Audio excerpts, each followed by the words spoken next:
If your cat's weeing where they shouldn't, then you might think that you have to focus your attention on getting their litter trays totally right and reducing any stress in the environment, and you would be right about that. But what I thought would be good to remind you guys of is that actually some cats do like to wee outside, even when they have the choice.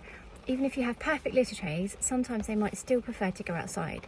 So often I advise the opposite, in that, like, look, if it's raining, your cat's going to want a tray, so to always have a tray there, and that is still the case. But if your cat prefers to wee outside, then as well as providing optimal trays so that they've got the choice to do that if they need to, we also have to think about how easy it is for them to get there. Because if that's what they prefer, if they want to go outside, but there's obstacles there and they find it difficult, then that might be just as much a reason for weeing on the floor as the trays not being quite right.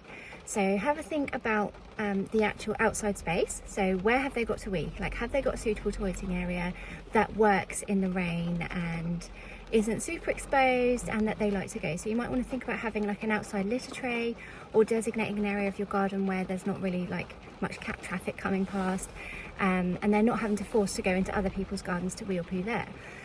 Also have a think about what might be out there in terms of other cats and anything else that might be scary. So next door's dog, or is next door having some renovations done, or like just look at the garden from their point of view.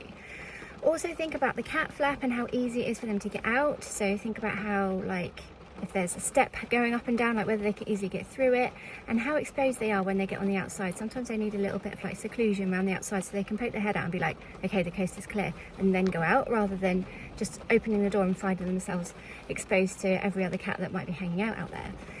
And then finally, the last thing is their journey from wherever they like to hang out. So it might be upstairs on the bed all the way down to the cat flap. What is that journey like? So is that easy? Are they crossing paths with other cats that they don't get on with? Do you have a dog that might be bumbling around on the bottom floor? And is that where you might be finding the difficulties? Because you might find that once they're out there, they're fine, but it's making that journey that's making them think like, oh, it's not worth it, I'm just going to find a place to go up here. So I just thought I'd share that with you today, because it's something that's often like left out of this, how to deal with cats peeing on places. But let me know your experiences. If you do have this problem, what's happening? If you've got any other questions, I'll be happy to help.